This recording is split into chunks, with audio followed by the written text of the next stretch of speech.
Hello, we're the McGinns, and we'd like to talk to you about our company, Compris. I'm Joyce. Hi, I'm Calvin. I'll begin with a personal story. My 3 sons lost close friends to drug overdoses when they were in their late teens and since. Watching them grieve and trying to figure out how to support them was really hard for all of us. So when Calvin shared his assessment tool with me, I was equally committed to its success. I spent 20 years in my own therapy practice helping children and adults improve function in daily life through neuroplasticity, whether learning to crawl or picking up a grandchild more easily. My aspiration wasn't to launch a startup per se, but always to help people in pain. In the past 2 years, I've come to relish the creativity, the constant learning, and the challenges I've experienced as an entrepreneur, as well as the opportunity to make a real impact.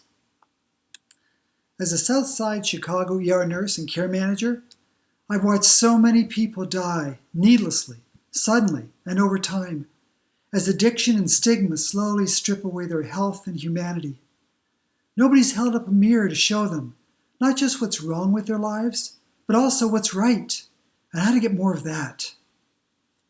That's what my entire career has been about, helping solve human problems.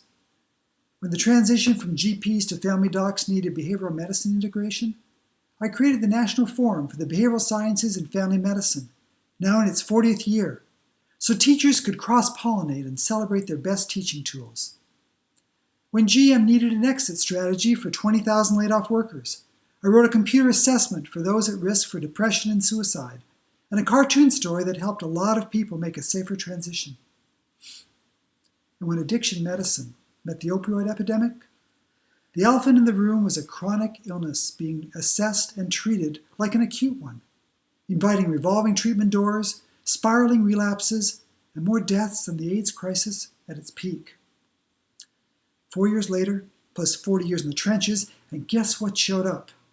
20,000 algorithms that automatically tell us who's more or less likely to get in trouble with substances and what to do about it, with answers like, here's your illness history, here's your lifetime risk, here's how resilient you are, and here's how they all work together. Tired of relapsing?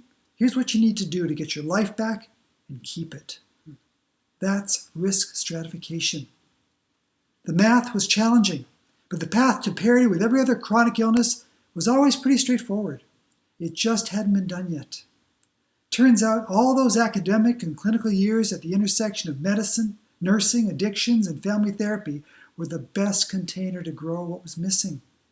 An accessible, fully automated, comprehensive addiction assessment that safely delivers targeted guidance to providers in real time, plus tracks their treatment effectiveness.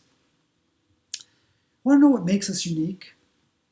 Well, for starters, it's our shared passion as practitioners and life partners.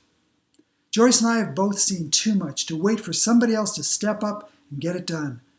Our big hearts and seasoned grit won't give up till people don't just stop dying, but start living better and longer with the world's most devastating comorbid chronic illness.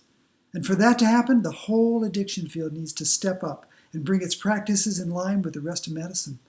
Translation: destigmatize this illness once and for all, not with language or attitudes, but by how fully and comparably we assess and support whoever comes in the door. We learned as much from our failures as our successes, from grant applications that were either overlooked or denied, to our first presentation that had mixed feedback. But it taught us to define our message and value more clearly. Our disappointments also led to key introductions and our current research partnership with the University of Cincinnati's School of Criminal Justice. We're happy to say our assessment and our messaging are much better because of the feedback we've received. To date, a number of associations have expressed interest in our work, and the enthusiasms of those reading our blogs and articles continues to grow.